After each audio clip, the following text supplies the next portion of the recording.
Assalamualaikum warahmatullahi wabarakatuh.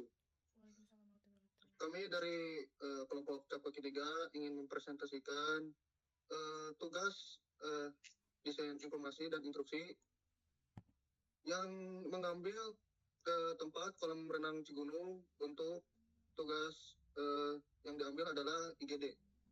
Dan untuk selanjutnya kita akan mempresentasikan yang pertama dari Faisal. Silakan untuk Faisal. Baik, sebelumnya perkenalkan nama saya Faisal Ramadan. Izin melanjutkan. Di klaster 1 ada planning map. Ada topik masalah perancangan EGD, yaitu Environmental Graphic Design. Objek penelitiannya yaitu kolam renang Cigunung Indah. Dan berikut ada timeline kerjanya. Yang ke-1, penentuan topik proyek. Yang kedua, pengumpulan data dan survei. Yang ketiga, pengerjaan klaster 1. Yang keempat, pengerjaan klaster 2. Dan seterusnya sampai pengerjaan klaster 5. Selanjutnya ada penyelesaian dan evaluasi. Yang selanjutnya ada perancangan desain buku. Yang terakhir, pengumpulan hasil proyek.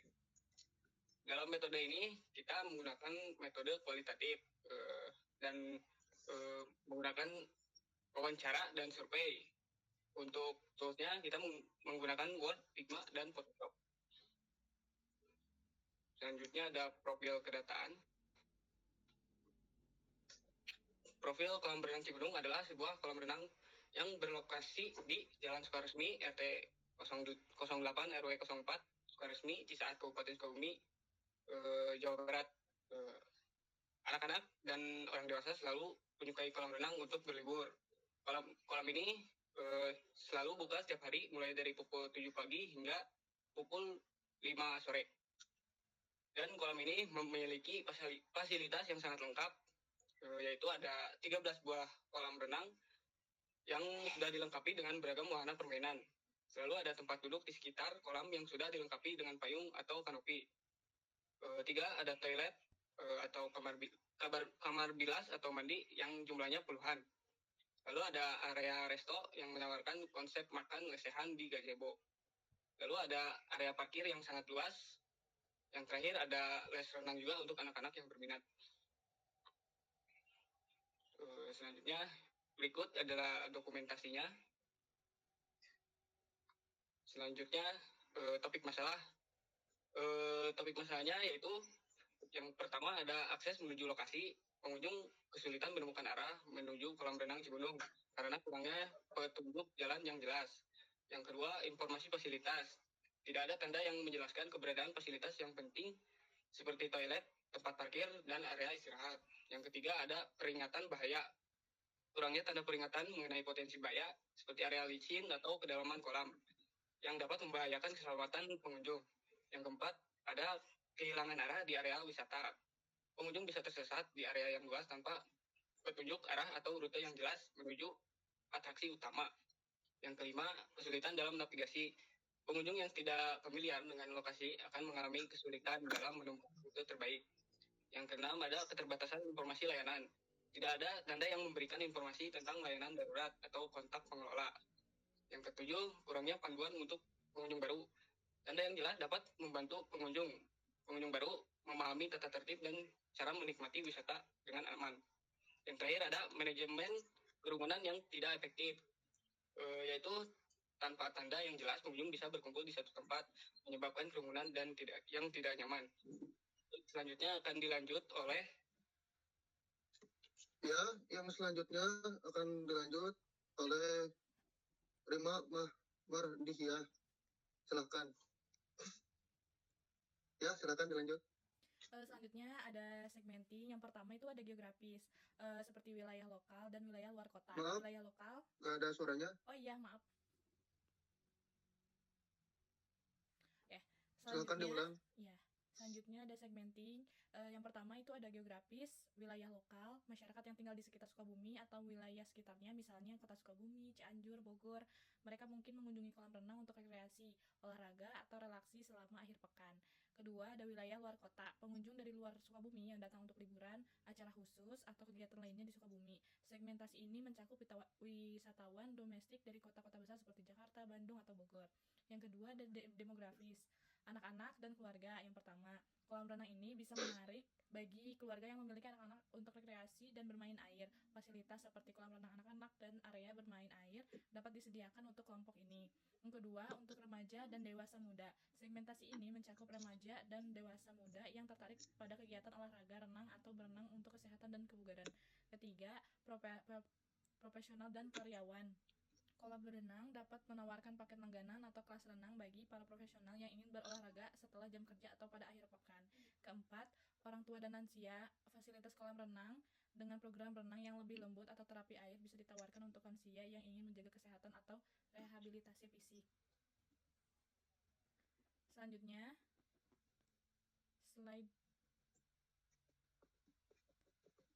selanjutnya ada E-level, orang tua dan disabilitas. Seperti pada gambar yang slide selanjutnya, ada E-level siswa dan anak. Untuk peletakan tenda kecil seperti pada fasilitas disesuaikan dengan E-level orang dewasa. Yang kedua, untuk peletakan tanda gantung diletakkan sesuai dengan fondasi yang ada di lokasi atau diletakkan 30 cm di atas rata-rata tinggi orang dewasa. Slide selanjutnya, ada brainstorming. Bisa dilihat brainstormingnya kolam renang Cigunung ya. Ini mencakup dari yang dirancang. Next, selanjutnya ada analisis SWOT. Yang pertama ada strength atau kekuatan. Pertama, memiliki tarif masuk yang relatif rendah namun menawan, banyak fasilitas dan juga jumlah kolam yang terhitung banyak. Yang kedua, sudah berdiri lama dan telah menjadi kolam renang yang besar dan populer di areanya. Yang ketiga, mempunyai kerjasama dengan beberapa sekolah untuk menjadi tempat pelatihan renang. Yang keempat, akses ke tempat yang mudah karena berlokasi di samping jalan yang cukup besar. Yang keduanya ada weakness ataupun kelemahan. Pertama, kurangnya tanda seperti palang atau banner yang menunjukkan area lokasi. Karena itu, kolam renang ini mudah sekali terlewat dan susah ditemukan. Yang kedua, karena kurangnya hal seperti palang dan iklan, pengunjung kolam biasanya hanya di area sekitar saja dan susah mendapatkan pengunjung baru. Yang ketiga, kurangnya sistem tanda di area kolam renang seperti tanda toilet, kamar mandi, dan sebagainya. Maka dari itu, agak sulit untuk menemukan fasilitas yang dicari. Yang ketiga, ada opportunities ataupun peluang. Yang pertama, menawarkan fasilitas yang hampir sama dengan pesaingnya, namun dengan tarif masuk yang lebih rendah. Yang kedua, banyaknya jenis kolam dan fasilitas seperti perosotan dan ember tumpah dapat dijadikan poin untuk menggait pengunjung baru. Yang keempat, ada threats atau ancaman. Yang pertama, susahnya mendapat pengunjung baru dapat menjadi alasan menurunnya jumlah pengunjung tiap harinya, dan ini dapat mengancam dan dapat menjadi ancaman pada pemasukan kolam renang. Yang kedua, kurangnya hal seperti advertisement atau pengiklanan menjadikan pesaing unggul dalam menarik pengunjung baru. Selanjutnya, ini ada alur pengguna. Alur pengguna bisa dilihat ya, ada keterangannya, jalur-jalurnya untuk hitam kemana, yang kuningnya kemana, yang pinknya kemana gitu. Untuk selanjutnya boleh dilanjutkan. Ya, terima kasih untuk Rima. Untuk selanjutnya dilanjut oleh Saudara Diki Maulana Subagja. Waktu dan tempat dipersilakan. Oke, saya izin lanjutkan. Dilanjutkan dengan data spot penempatan desain dan desain. Yang pertama ada directory, yaitu arah gerbang masuk, arah keluar, arah menuju setting, arah taman, musola 1 dan 2, arah penyewaan pelampung, arah kolam berenang anak-anak dan berenang wanita, arah tempat tunggu dan arah toilet. Kemudian ada identification, yaitu ada area parkir, area tiketing, ada ruang tunggu, ada kantin, ruang baterai atau gudang, ada taman umum dan juga ada musola. Next. Dilanjut ada regulatory, yaitu larangan membuang sampah sembarangan, ada 6 titik. Terus pada anak-anak dilarang berenang di area ini, ada 2 titik. Larangan pria masuk ke kolam berenang wanita, ada 1 titik. Larangan membawa makanan di area kolam berenang, dan juga larangan membawa makanan ke kolam berenang. Lanjut, ada informasional, yaitu jadwal buka dan tutup kolam berenang, ada harga tiketing, ada ruang penukaran barang atau gudang, ada tempat musola, dan ada penyewaan dan pelampung.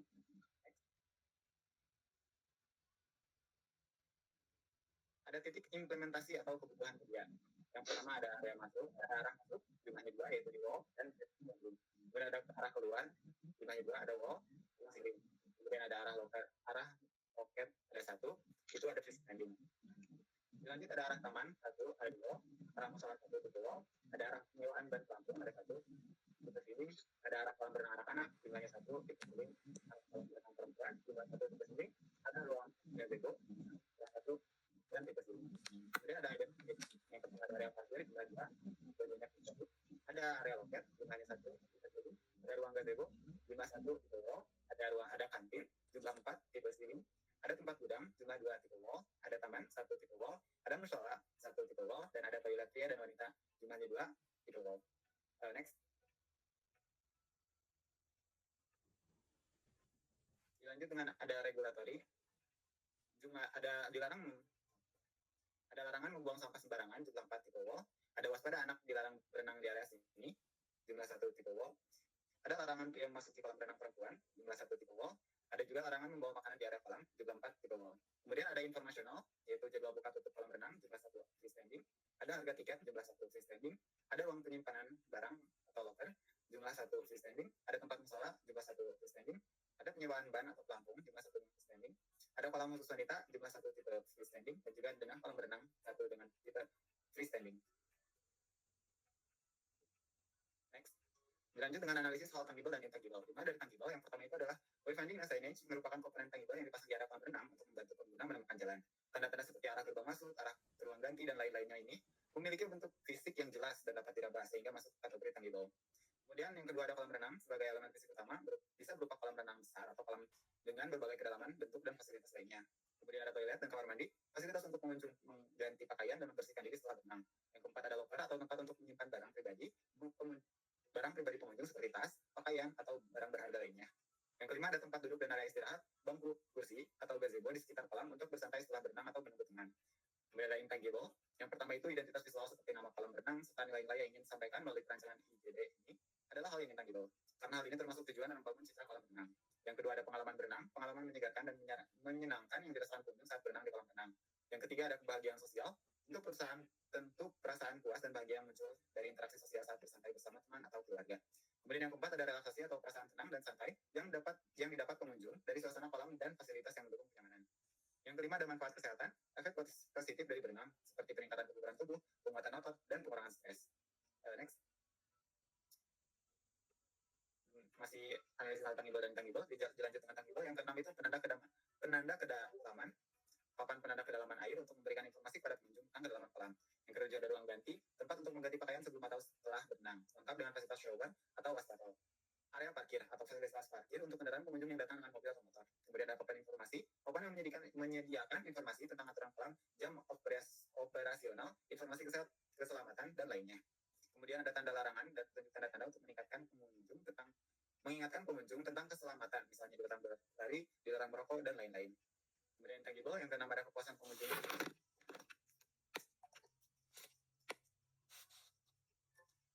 Ada intangible, kepuasan pengunjung yang diperoleh pengunjung karena fasilitas kolam yang bersih, terawat, dan aman digunakan. Yang ketujuh ada suasana tenang, atmosfer yang ditimbulkan oleh lingkungan sekitar kolam seperti udara segar dan suara air. Yang kedelapan, pengalaman bersantai untuk kesempatan untuk beristirahat dan menikmati waktu senggang di lingkungan yang nyaman dan terbuka. Yang kesembilan ada penghargaan atau pengakuan, rasa puas dan terhormat yang diterima pengunjung ketika fasilitas dan layanan kolam mendapat pujian. Yang ke-10 ada nilai sosial untuk penghargaan yang dirasakan pengunjung terhadap kolam sebagai tempat untuk berkumpul dan bersosialisasi. Next. Dilanjut dengan unsur persona atau personality. Di sini persona 1 nama Dinda Permata. Tujuan atau motivasi yaitu ingin mudah menemukan ruangan atau fasilitas kolam renang lainnya. Ingin merasa nyaman dan terarah di tempat wisata kolam renang. Dan juga ingin menikmati pengalaman belajar berenang di lingkungan yang mendukung. Demografisnya umur 16 tahun, pekerjaan siswa, lokasi Cibadak, pendidikan SMA. Kemudian ada pain points atau tantangan. Sering bingung saat mencari ruangan baru atau fasilitas lain. Terkadang kesulitan menemukan lokasi wisata yang tepat. Dan juga menginginkan lingkungan kolam renang yang modern, estetik, dan menarik. Hobi dan minatnya, kegiatan ekstrakurikuler, pramuka, dan lain-lain. Membaca buku dan belajar kelompok. Dan juga mengikuti tren media sosial. Sebagai informasinya ada Instagram dan TikTok. Ada grup WhatsApp sekolah, dan juga ada website sekolah. Next. Persona 2 ada Budi Santoso. Demografisnya umur 45 tahun, pekerjaan guru, lokasi Cibadak, pendidikan sarjana pendidikan jasmani. Hobi dan minat membaca buku pendidikan, mengikuti pelatihan pengembangan profesi berenang dan lain-lain, mengadakan kegiatan pembinaan bagi siswa. Tujuan atau motivasi yaitu yang pertama ingin memudahkan siswa dan dalam menemukan lokasi wisata dan fasilitas kolam, membutuhkan lingkungan yang tertata untuk meningkatkan efektivitas mengajar berenang, ingin berenang memiliki sistem navigasi yang baik untuk membantu aktivitas sehari-hari. Kemudian ada pain-pain soal tantangan. Yang pertama, siswa sering kebingungan dengan tata ruangan wisata berenang. Ruangan yang sulit ditemukan menghambat kelancaran proses belajar mengajar berenang, ingin tempat wisata yang mendukung kebutuhan pendidikan seperti olahraga berenang. Sumber informasi ada portal berita pendidikan, ada grup diskusi guru, dan juga ada Instagram. Selanjutnya akan dilanjutkan oleh anggota yang lain.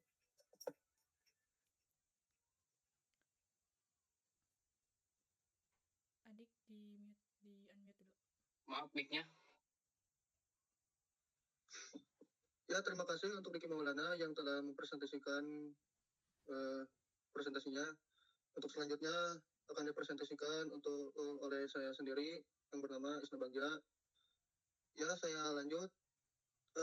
Yang pertama ada mood board. Mood board kita pengambilan warna.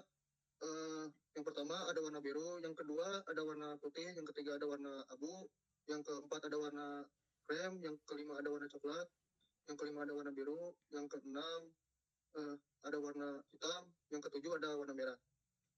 Dan untuk selanjutnya ada roadmap. Yang tahun pertama perancangan proyek IGD. Untuk manajemen membuat langkah-langkah untuk membuat IGD di kolam berenang Cigunung Indah. Yang kedua, langkah studi terkait pengunjung yang datang, kebutuhan dan ekspektasi terkait lingkungan kolam berenang. Untuk desain, yang pertama merancang kebutuhan elemen desain untuk kebutuhan pengunjung yang datang ke kolam berenang Cigunung Indah. Yang kedua, menganalisis data dan informasi sebagian awal untuk merancang signing dan wayfinding. Untuk tahun selanjutnya, untuk 2025, pemasangan sync system di lokasi. Untuk manajemen, yang pertama melakukan pemasangan sync system yang sudah dirancang untuk kebutuhan pengunjung yang datang ke kolam berenang Cigunung Indah. Yang kedua, penataan sync system yang telah dibuat di tempat tertentu yang diperuntukkan untuk pengunjung. Yang selanjutnya untuk desain, yang pertama menyesuaikan desain agar komposisi di tempat-tempat yang telah ditentukan. Yang kedua, konsep yang telah dibuat sesuai untuk kebutuhan IGD untuk pengunjung yang datang. Untuk tahun selanjutnya di 2026, pemeliharaan dan pemantauan. Untuk manajemennya, yang pertama melakukan penataan secara menyeluruh terhadap IGD yang sudah dirancang. Yang kedua, melakukan identifikasi untuk menyempurnakan keberlanjutan IGD. Untuk desainnya, yang pertama melakukan pemantauan secara menyeluruh terhadap IGD yang sudah dirancang. Yang kedua, melakukan identifikasi untuk menyempurnakan kebutuhan IGD. Untuk tahun selanjutnya di 2027, memperkuat dan menyesuaikan sistem. Untuk manajemennya, yang pertama menguatkan setiap posisi IGD untuk pengalaman pegawai kolam berenang Cigunung Indah. Yang kedua, menyusun rencana jangka panjang untuk kedepannya dan kebutuhan selanjutnya. Untuk desainnya, yang pertama mengevaluasi sesuai desain secara menyeluruh di kolam berenang Cigunung Indah. Yang kedua, merancang terhadap pemikiran-pemikiran yang akan disesuaikan dengan seakan perkembangan zaman untuk elemen-elemen yang baru untuk teknologi yang akan diproses di kedepannya. Selanjutnya di klaster 4 ada denah. Bisa dilihat di sini ada di pojok ada informasi area. Informasi pertama yaitu ada toilet pria wanita. Yang kedua ada kolam khusus anak-anak. Yang ketiga ada kolam khusus wanita. Yang keempat ada lapangan. Yang kelima ada parkir mobil. Yang keenam ada parkir motor. Yang ketujuh ada taman. Yang kedelapan ada kantin. Yang kesembilan ada sewa pelampung. Yang ke-10 ada gazebo. Yang ke-11 ada musola. Untuk selanjutnya ada konsep denah. Untuk konsep denah menggunakan frame berbahan kayu dan berbentuk seperti papan bor untuk menginformasikan area seperti kantin, toilet, sewa pelampung, lapangan dan kolam khusus anak-anak, kolam khusus wanita, taman, gazebo, dan musola. Dan ini gazebo, dan ini denah. Dan untuk selanjutnya, elemen utama denah. Yang pertama ada zona utama, area kolam berenang, anak-anak khusus wanita, dan dewasa. Untuk yang kedua, fasilitas pendukung, ada toilet, ruang ganti, loker, area istirahat, gazebo, dan taman. Yang ketiga, akses masuk dan keluar, jalur pintu masuk dan pintu keluar. Yang keempat, ada pusat keamanan, lokasi penjaga kolam renang dan alat keselamatan. gaya visual yang diambil, warna biru untuk area kolam, hijau untuk taman atau lapangan, abu untuk jalan atau jalur, dan orange untuk bangunan. Yang selanjutnya ada detail layout. Yang pertama, penempatan papan denah di lokasi strategi seperti pintu masuk dan keluar. Terkait fasilitas utama, area istirahat, area taman atau lapangan, kantin, toilet pria dan wanita, musola, sewa pelampung dan gazebo. Yang kedua, penambahan tanda you are here atau Anda di sini untuk memudahkan navigasi. Untuk selanjutnya, papan tanda dan segi bisa dibentuk papan kayu yang memiliki tulisan dengan gaya huruf yang mirip dengan tulisan di peta kuno. Untuk menandai area seperti kolam renang dewasa atau anak-anak, sini bisa digunakan simbol-simbol bajak laut seperti jangkar atau peta harta karun. Yang kedua, konsep frame kayu bergaya kapal bajak laut. Frame ini menggunakan material kayu dan peta harta karun yang terlihat kasar dan tua, mirip dengan kayu kapal bajak laut. Bingkai ini bisa menonjolkan nuansa alami seperti yang ditemukan pada dermaga atau kapal bajak laut. Untuk elemen utama, tekstur kayu kasar yang terlihat seperti papan kapal yang sudah usang dan tergores atau patah. Penambahan kasar petualangan dan waktu yang panjang di laut. Yang kedua, tali tambang bisa melilit sebagai luar frame untuk memberikan nuansa bajak laut. Yang ketiga, tekstur kertas kuno seperti peta harta karun untuk menambahkan kesan seperti bajak laut. Untuk selanjutnya, presentasi akan dilanjut oleh Umar As-Sajjad. Tempat dan waktu dipersilakan. Silakan. Selanjutnya yang ketiga yaitu simbol dan elemen bajak laut. Simbol kapal bajak laut ini menggunakan elemen peta harta karun serta tali tambang yang digunakan pada kapal bajak laut. Semua elemen ini dijadikan elemen grafis di desain. Di sebelah kanan adalah furnitur. Coba furnitur dan area sekitar kolam. Next. Selanjutnya itu konsep icon. Konsep icon ini menggunakan style dan ornamen-ornamen bajak laut untuk memberikan informasi secara visual, mudah dipahami dan menarik. Untuk gaya desain minimalis bertema bajak laut, menggunakan elemen papan kayu kuno dan peta harta karun, namun tetap menciptakan suasana petualangan dan misteri khas bajak laut, mengutamakan fungsionalitas dan kesederhanaan. Next. Jenis ikon yang dibutuhkan yang pertama yaitu ikon fasilitas, toilet yang ruang ganti, loker tempat bilas. Kedua, ikon aturan, larangan berlari, dilarang makan atau minum, area berenang khusus anak-anak dan area khusus perempuan. Yang ketiga, ikon keamanan, pelampung, peringatan kedalaman air, peralatan dan P3K. Yang keempat, ikon arah, panah untuk menunjukkan lokasi fasilitas atau pintu keluar. Untuk bentuk ikon, penggunaan bentuk lingkaran atau persegi dengan sudut melengkung sebagai dasar ikon untuk menciptakan kesan yang minimalis, mudah dimengerti, ramah, dan aman. Next. Berikut adalah mockup yang sudah dipasang.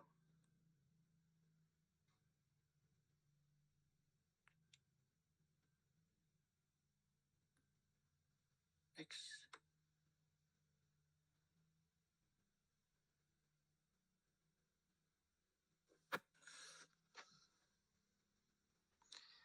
Baik, mungkin segitu saja presentasi dari kelompok kami.